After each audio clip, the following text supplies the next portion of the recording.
il faut qu'il y ait une instance chargée du financement. Et en plus, il est extrêmement important d'accompagner les agriculteurs et tous les autres acteurs évoluant tout au long de la chaîne de valeur. Et avec la BNDA, l'impact majeur sera l'inclusion financière. Pendant longtemps, il y a une classe qui a été mise hors jeu. Et cette classe, c'est cette classe qui tient la clé de notre estomac. C'est cette classe qui apporte de la nourriture sur notre table. Mais, dès qu'on parle de financement, il y a toujours eu des difficultés. Donc, la BNDA, c'est une réponse à ces besoins. Si on parle un peu de chiffres, le capital social de la BNDA, c'est un capital de 1 milliard de gouttes. Et l'État souscrit la totalité du montant de ce capital. Donc, avec un bilan de départ qui, par la suite, sera renforcé.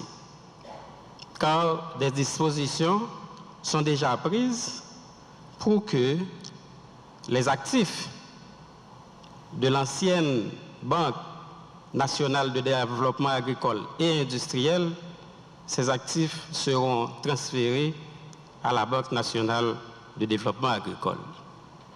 Donc, ce qui va renforcer le bilan de la BNDA, lui donner une meilleure assise pour faire face à des chocs divers. Et par la suite, ce capital sera ouvert à des investisseurs privés ou institutionnels.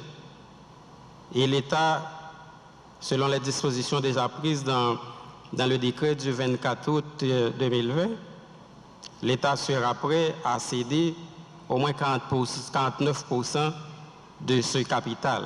Donc l'État restera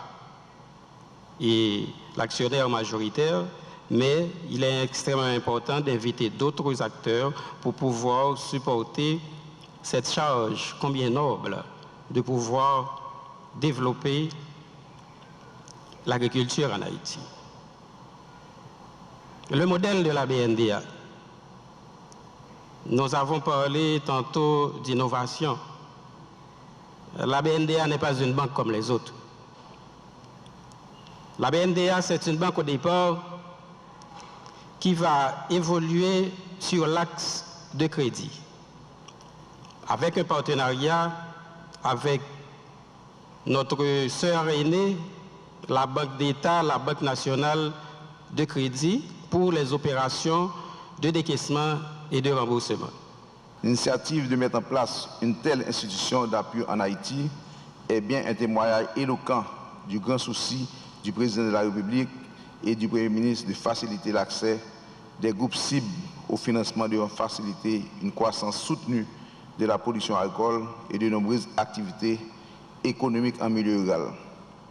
Elle rejoint la dynamique enclenchée au profit du monde agricole en vue d'aider à faire face aux grands défis qui nous attendent, à savoir nourrir convenablement une population en constante augmentation et améliorer sensiblement les conditions de vie de la paysannerie haïtienne. Elle s'inscrit dans les grandes lignes de la politique du gouvernement pour le secteur agricole.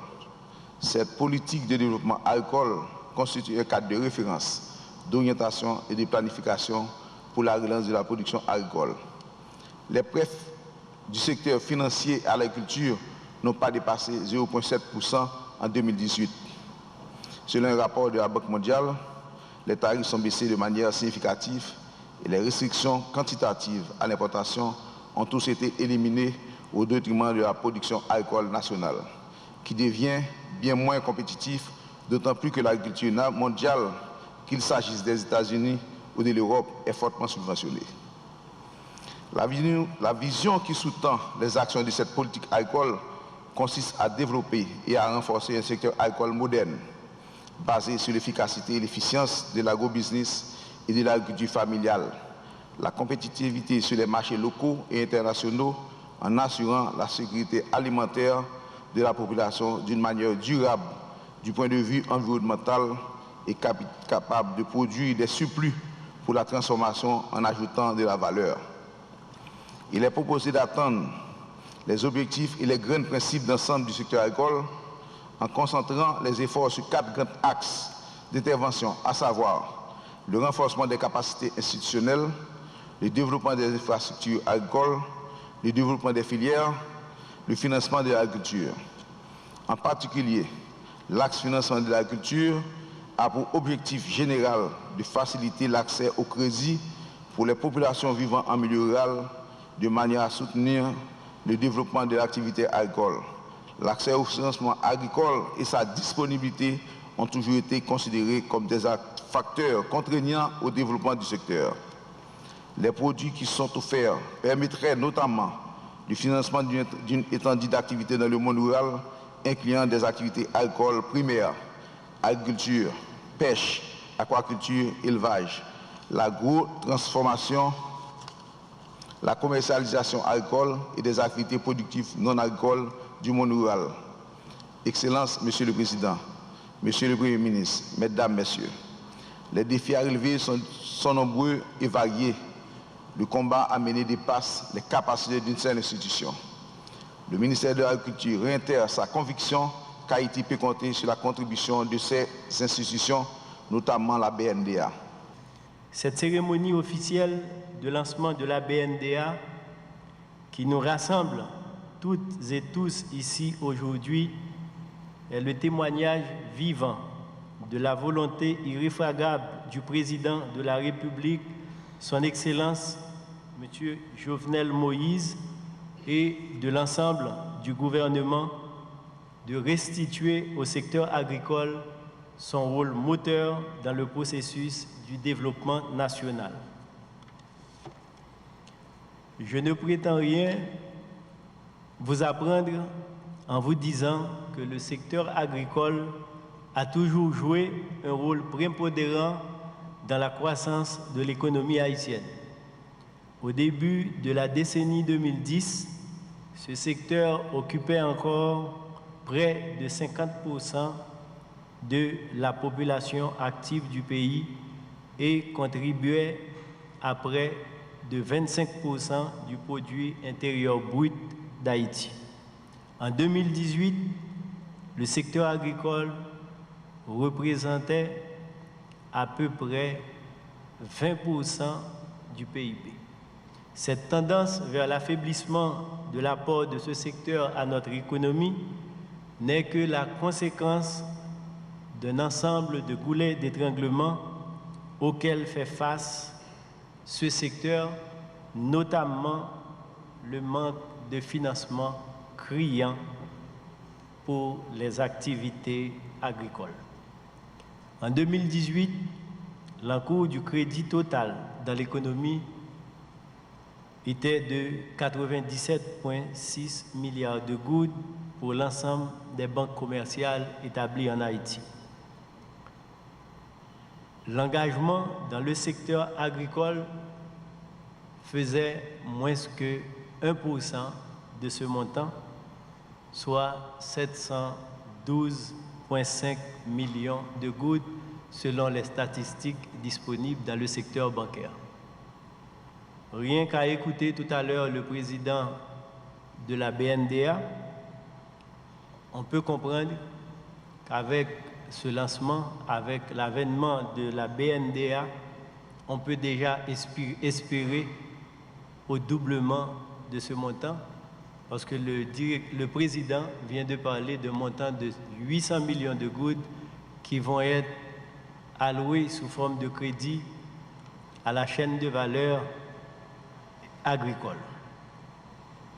Donc c'est pour vous dire l'importance de cette banque et le vide que ce banque vient combler dans notre économie. Mesdames, Messieurs, le ministère de l'Économie et des Finances, conscient de la nécessité de renforcer l'économie haïtienne et de surcroît le secteur agricole, a mis en place un ensemble de dispositifs d'accompagnement de ce secteur et notamment le plan de relance économique post-Covid-19 dont le lancement a été réalisé pas plus tard que cette semaine. Ce plan, comme l'a mentionné la lettre de cadrage du budget 2020-2021, se veut une réponse articulée et méthodique qui s'attaque aux problèmes et déficiences mis en évidence par les différents chocs suscités, dont la COVID-19. Ce plan préconise l'adoption de politiques pour corriger les contraintes structurelles et amorcer une dynamique d'amélioration des conditions de vie, de renforcement de la résilience face aux chocs multiformes que connaît le pays. Mesdames, Messieurs, les objectifs de la BNDA rejoignent ceux du PREPOC pour insuffler un nouveau vent de croissance soutenue et durable au secteur agricole haïtien et faciliter la création de plusieurs milliers d'emplois d'ici 2023. Plus encore, l'opérationnalisation de ce nouvel établissement de crédit est à la fois un aboutissement et une nouvelle étape validée parmi les nombreux défis à relever, dont l'accroissement du taux de bancarisation actuellement du secteur informel. Ainsi, la BNDA va contribuer à l'augmentation de l'offre de crédit au secteur agricole et entend offrir à ce secteur l'opportunité de se renforcer en vue de contribuer substantiellement à l'augmentation du PIB du pays. Dans cette foulée, cette banque aura à participer à l'atteinte de cet objectif devant permettre au pays de réduire graduellement sa grande dépendance de l'importation et du coup améliorer la compétitivité des produits locaux. Il est important de souligner que des mesures fiscales et douanières viendront appuyer les opérations que la BNDA sera appelée à conduire afin de renforcer le secteur agricole. Le gouvernement a déjà contribué à la mise en place de la BNDA et s'engage à lui apporter les fonds nécessaires à la constitution de son capital. Le MEF s'engage également à travailler avec les partenaires techniques et financiers d'Haïti pour parvenir à une augmentation du portefeuille de la BNDA au bénéfice du plus grand nombre d'acteurs du secteur agricole et de sa chaîne de valeur tout entière. Car nous l'avons toutes et tous bien compris, pour permettre à notre pays de progresser sur la voie de l'expansion économique indispensable à la réduction de la pauvreté et de l'insécurité alimentaire, nous devons tous nous engager dans la valorisation des capacités productives potentielles du secteur agricole pour accroître sa contribution au développement économique et social du pays en générant richesse et emploi. Aujourd'hui, nous prenons décision de lancer Banque Développement Agricole là, qui fermait depuis depuis 1989, depuis la Banque Nationale de Développement Agricole et Industriel là, qui fermée. Je voulais parler de BNDA. Et tout le monde connaît pour quelle raison BNDA pas de cas continuer de travail. C'est parce que BNDA, l'argent n'a pas allé dans l'agriculture, tout bon vrai. Je profite de l'occasion pour demander au président BNDA, conseil d'administration BNDA, si un monde qui décide de prêter dans la banque, ça, ce n'est pas dans le domaine agricole là pour aller, le monde n'est pas éligible pour crédit. Ça. Nous connaissons que BNDA a l'autre service que le Cabaye, mais songez, dans tout projet agricole que nous allons financer, la Banque centrale a une étude que elle a financée en 2017, et c'est à partir de l'étude qui c'est boussole BNDA. C'est études qui sont bibles pour BNDA, qui vous permettent que BNDA connaisse dans qui filière, dans le secteur agricole là, que le capable de mettre l'argent peuple là. Parce qu'en fait, le où se dit que au pari pour 800 millions de crédits, besoin de financement est constant et m'a dit tout le monde, tout agriculteur, c'est ça attend. Il y a tant de prêter pour le travail parce que tout côté qui vient terre, qui vient de l'eau, reste là pour l'agriculteur. Nous avons dit nous ça aujourd'hui à ces détails.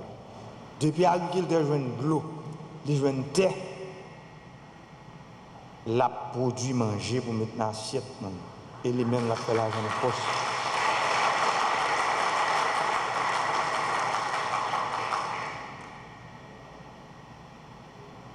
Non, tout peuple haïtien, non, agriculteurs en particulier, moi je dis merci.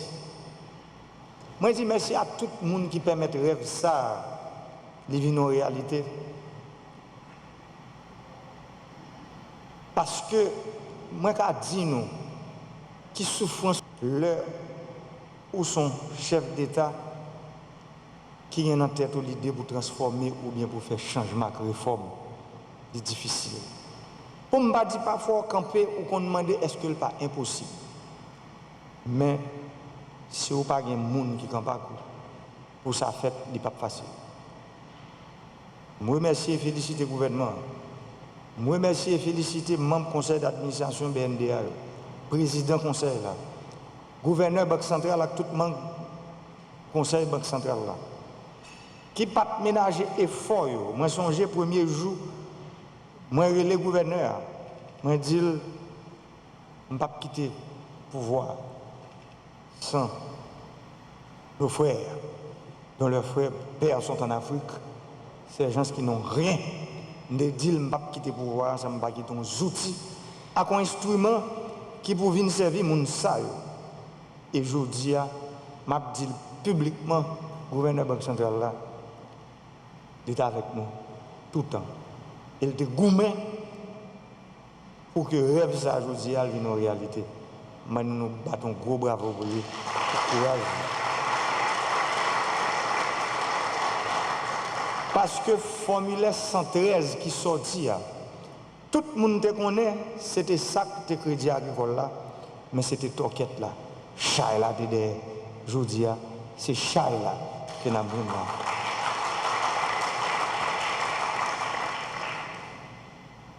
Un monde qui décide de faire agriculture dans le pays, je dis, nous avons espoir. Parce que tout chef d'État est conscient de devoir, il est supposé tendre. Et pour attendre attentivement, ça monde qui peut faire bien dit. Il est supposé prendre mesure pour que manger produit pour la population nourrie. Parce que ça, c'est une obligation que lié. Je dis à dépendance pays, dans les affaires, manger, il y a un seuil critique. Nous, à peine à produire 30% de ça nous consommons. 70% ça bien alimentaire que nous consommons, c'est à l'étranger que nous sortis. Et pourtant, nous avons environ 1 million d'hectares de terre qui attendent pour valoriser notre pays.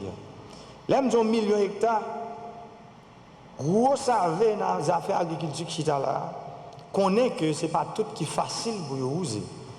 Mais il y a presque 500 000 dans eux. Ça veut dire moitié dans 1 million hectares qui a usé avec un claquement de doigts.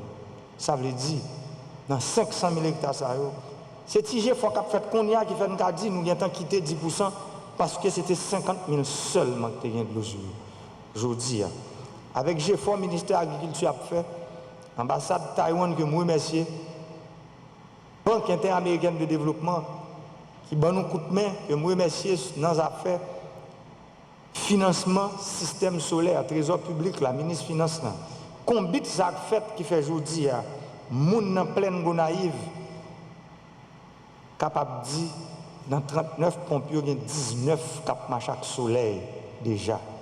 Et en 20 années, ça a fini, moi je crois que la presque arrivé dans le niveau 39 là. C'est pour me dire nous que l'agriculture, je ne pas même dire l'important, mais l'indispensable. Pas de gens que nous avons rejoint une dignité nous comme peuple si nous ne travaillons pas pour nous tête nous manger.